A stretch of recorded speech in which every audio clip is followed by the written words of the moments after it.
ये तो छोटी मानसिकता है। ये तो इस वक्त देश के अंदर जो हालात हैं बहुत खतरनाक हैं। रशिया का राष्ट्रपति पुतिन है, आप जानते होंगे। पुतिन ने जितने विपक्षी नेता थे या तो सबको जेल में डाल दिया या उनको मरवा दिया और फिर चुनाव करवाए। पुतिन को 87% वोट मिले। बांग्लादेश के अंदर अभी थोड़े दिन पहले चुनाव हुए, सारे विपक्षी नेताओं को जेल में डाल दिया और चुनाव करके शेख हसीना जीत गई।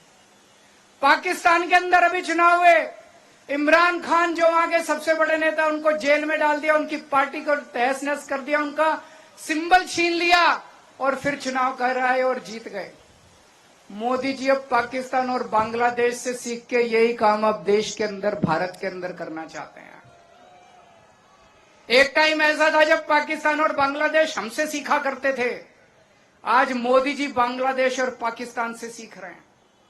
उन्होंने मेरे को गिरफ्तार कर लिया और अब कह रहे हैं दिल्ली में जीत जाऊंगा, फिर भी नहीं जीतने देंगे। मेरे को जेल में रख लेते तब भी हार जाते मोदी जी। इन्होंने मेरे को गिरफ्तार कर लिया, मनीष सिसोदिया को गिरफ्तार कर लिया, सत्येंद्र जैन को गिरफ्तार कर लिया, कांग्रेस पार्टी के बैंक अकाउंट फ्रीज कर दिए। कांग्रेस पार्टी जो दूसरे नंबर की पार्टी है, उनके बैंक अकाउंट फ्रीज कर दिए और कहते हैं मैं चुनाव लड़ूंगा। अब आम आदमी पार्टी के बैंक अकाउंट फ्रीज करना चाहते हैं। शिवसेना को चोरी कर लिया, जो अभी संजय सिंह ने कहा, शिवसेना के 2 टुकड़े कर दिए, एनसीपी के 2 टुकड़े कर दिए, ममता दीदी के कितने मंत्रियों को गिरफ्तार कर लिया, स्टालिन के कितने मंत्रियों को गिरफ्तार। ऐसे चुनाव लड़ोगे और जीतोगे? ये तो कायर आदमी करता है, कायर है मोदी जी। अरे बहादुर हो तो आंख में आंख मिला के चुनाव लड़ो ना, सीधे सीना चौड़ा करके चुनाव लड़के दिखाओ। ये तो कायरों की निशानी है। इस तरह तो देश के जनतंत्र को खत्म कर रहे हैं, बाबा साहब अम्बेडकर के संविधान को खत्म कर रहे हैं दोस्तों। एक और चीज मैं बताना चाहता हूं। 2014 में जब मोदी जी आए थे, उन्होंने एक रूल बनाया था। उन्होंने रूल बनाया था कि बीजेपी में जो भी नेता 75 साल का होगा उसको रिटायर कर दिया जाएगा। ये रूल बना के उन्होंने आडवाणी जी को रिटायर कर दिया, मुरली मनोहर जोशी जी को रिटायर कर दिया, सुमित्रा महाजन को रिटायर कर दिया, यशवंत सिन्हा को रिटायर कर दिया।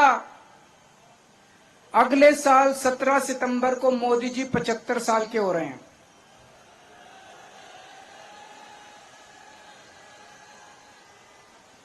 तो जाहिर तौर पे मोदी जी भी रिटायर होंगे।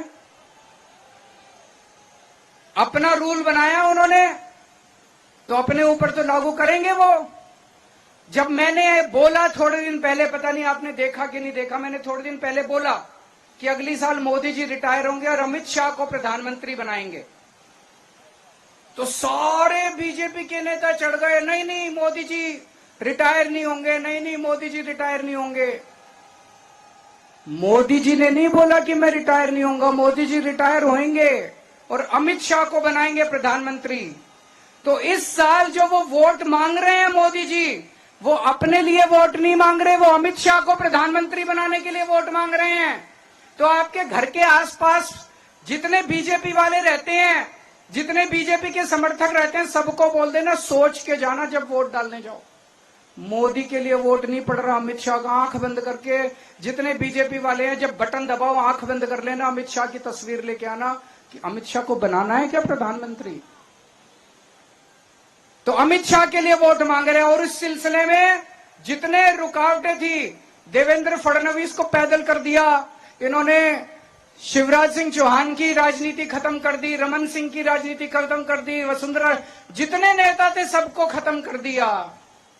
एक ही नेता बचा है, योगी आदित्यनाथ। 2 महीने के अंदर उसको हटाने जा रहे हैं। योगी आदित्यनाथ अब उत्तर प्रदेश के सीएम नहीं रहेंगे।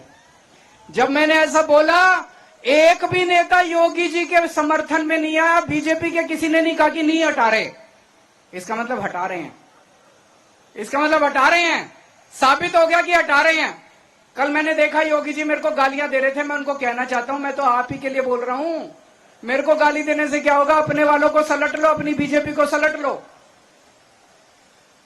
दोस्तों, एक एक करके ये सारे नेताओं को खत्म कर रहे हैं और मैं आपको चेतावनी देना चाहता हूं कि अगर इस चुनाव में 4 जून को बीजेपी जीत गई, वैसे तो जीत नहीं रही है, अगर जीत गई